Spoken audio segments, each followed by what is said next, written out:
Hello, hope you figured out how to do the whole header, or I'm sorry, the banner. And now we're going to work on the wrapper. So what you have so far should look like what's on the screen now. Alright, first thing we're going to do in the wrapper is, let me go back to the full finished one. If you remember, the wrapper starts at the top of the slideshow and includes these three boxes at the bottom. So it's got all of that in it. So the first thing we need is the slideshow. I'm going to grab that and just paste it in.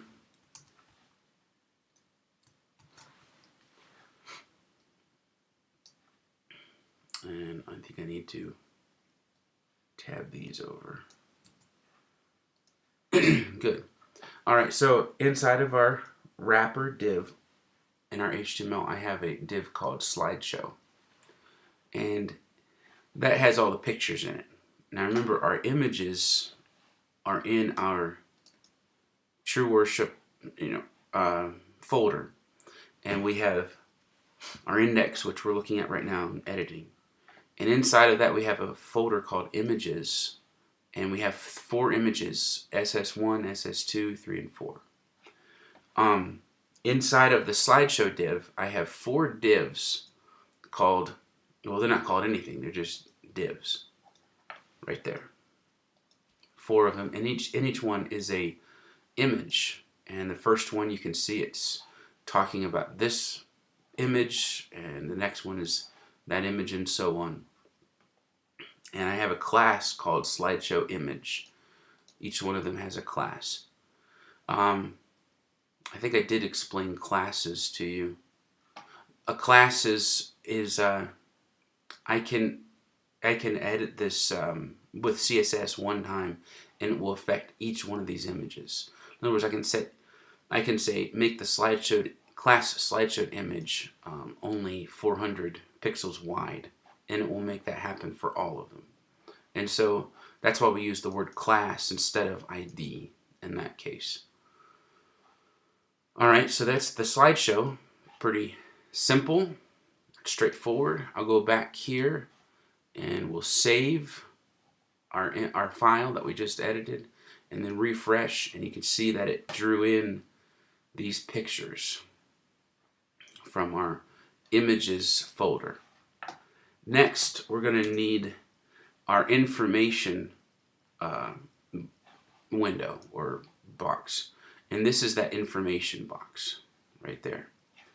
What it looks like is pretty simple. We'll put it right at the bottom here. And this is, again, inside of our wrapper div, but outside of our slideshow div, just below it. And I'm not going to put anything inside of this div right now. The reason, and I'm not even going to give a size or anything.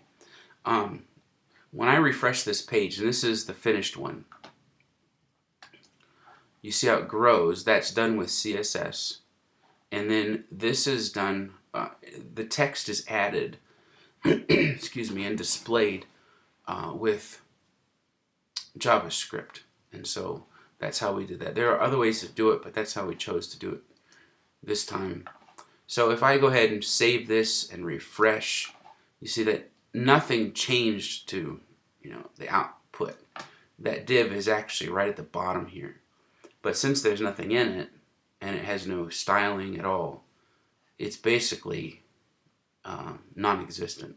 It has no height or no width, and there's nothing inside of it.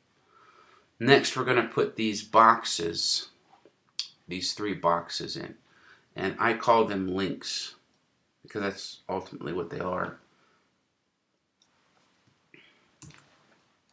So we're going to go just below the info box right there, but still inside of our wrapper, and put it right there. Sorry, I have to tab everything over from the other file. Alright, so we have a div called links, and that has an ID of links. And then inside of that div, I have 3 divs called link 1, link 2, and link 3.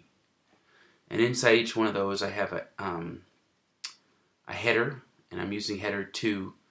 You can use a header 1, 2, 3, 4, 5, and I think all the way to 6. And all it does is make the text a little bit bigger. If you notice here on our page that's finished, you have some text here. This is normal size. I think it's probably 12 font size, whatever we set the size of the text at. And then when you use a header 4, the text will be a little bit bigger than this and bolder. Use 3, it'll be a little bigger, and then 2 is bigger than 3, and 1 is bigger than 2. So that's what the header does. Just makes the text a little bit bigger. The line here is placed by CSS. We'll talk about how to do that later. Inside of each of these I have paragraphs. The first one has 2 paragraphs, and I gave them a class of text so we can style each paragraph with 1 line of code in CSS. I have 2 paragraphs in the second one and only 1 paragraph of text in the third box. And then under that I have a paragraph called Learn More, and inside of it has a hyperlink. First one is called Go, second one is Read, third one is Listen. So that's what they look like.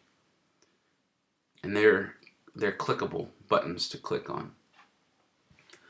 And so that does that. We'll go ahead and save it, go to True Worship, and refresh it.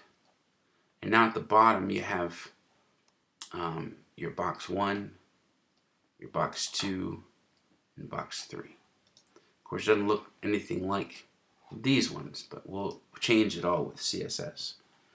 And the last thing, if we go back here, scroll to the top of this page, you notice that they kind of go behind the footer. The footer is a fixed footer. It doesn't scroll down or up. It stays at the bottom at all times. And we kind of wanted that, but the problem we ran into is these boxes went behind it. You know, as we minimized it, everything goes behind it. So how do you say you wouldn't scroll down, then it would go to right about there and they'd still be covered up. So I put another div just below these boxes and I put nothing in it. It's empty, but I gave it a definite height. Therefore, I can scroll up and see these boxes all the time. All right, so we'll put that in there. I just call it spacer. See here, underneath the links. And honestly, I should probably make this an ID. And if that's the case, I need to say like a bottom spacer.